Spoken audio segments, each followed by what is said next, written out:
At least 106 people have died over the past days, after Vietnam's south-central coast was battered by Typhoon Damri on Saturday. The typhoon was the second major storm to hit Vietnam in the past month, and the 12th since January. Typhoon Damri landed on Saturday with 125-mile-per-hour winds. It completely destroyed weak residential infrastructure around the tourist hub, Hoi An.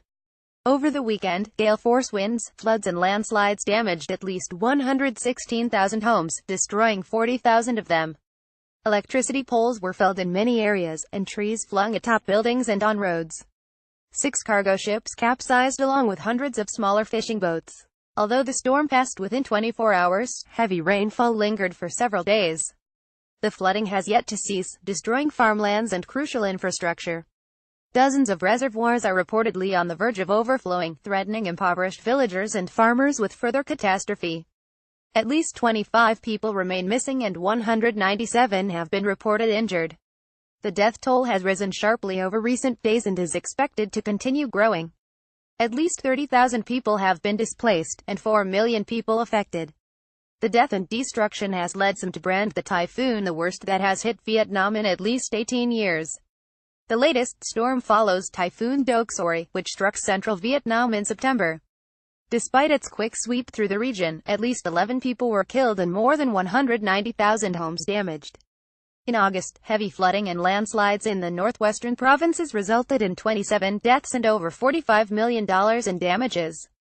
The Vietnam Disaster Management Authority has boasted its response to Typhoon Damri as a success, citing the 35,000 villagers that were evacuated safely before the typhoon and the 16,000 soldiers who are engaged in recovery efforts.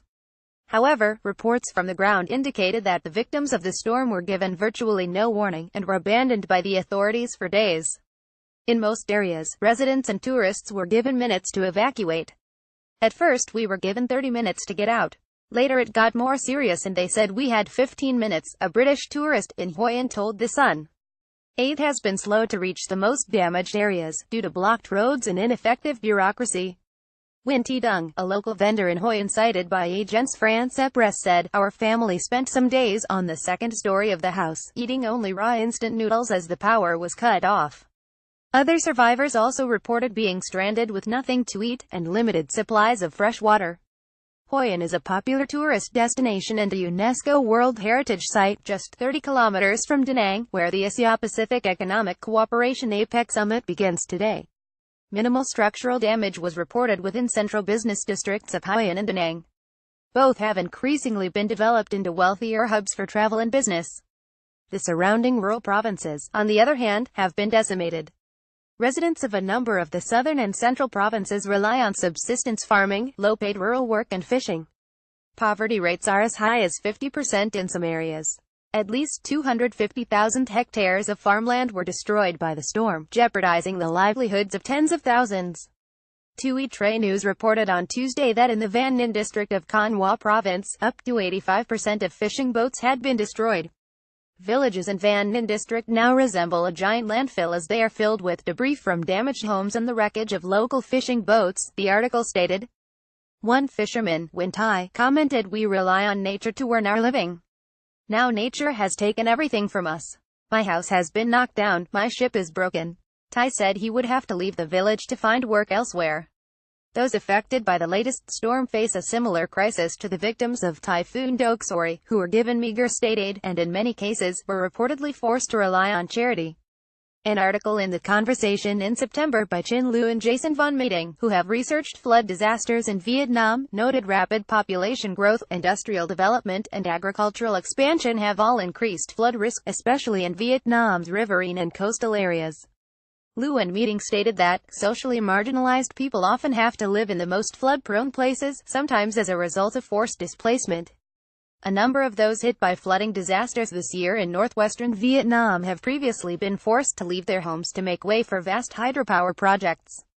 The plight of ordinary people is a product of the rapid growth of social inequality over the past 3 decades, as the Vietnamese Stalinist regime has pursued a program of capitalist restoration, and has sought to transform the country into a hub of foreign investment. According to an Oxfam report on inequality released in February, there are now 210 super-rich individuals in Vietnam, with a combined wealth of $20 billion. This cohort, which accounts for around 1 in a million Vietnamese, controls 12% of national gross domestic product. At the other end of the spectrum, millions eke out an existence below, or near the official poverty line.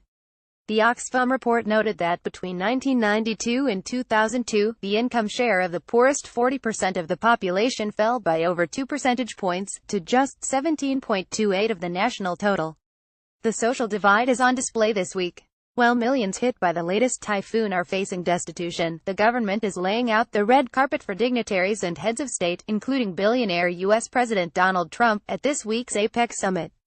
The government allocated at least $17 million of last year's budget to refurbishing Central Da Nang for the event, which will doubtless feature discussions on how to maximize global corporate profits through the stepped-up exploitation of the Southeast Asian working class. Google is blocking the World Socialist website from search results. To fight this blacklisting, share this article with friends and coworkers, Facebook, Twitter, email, Reddit.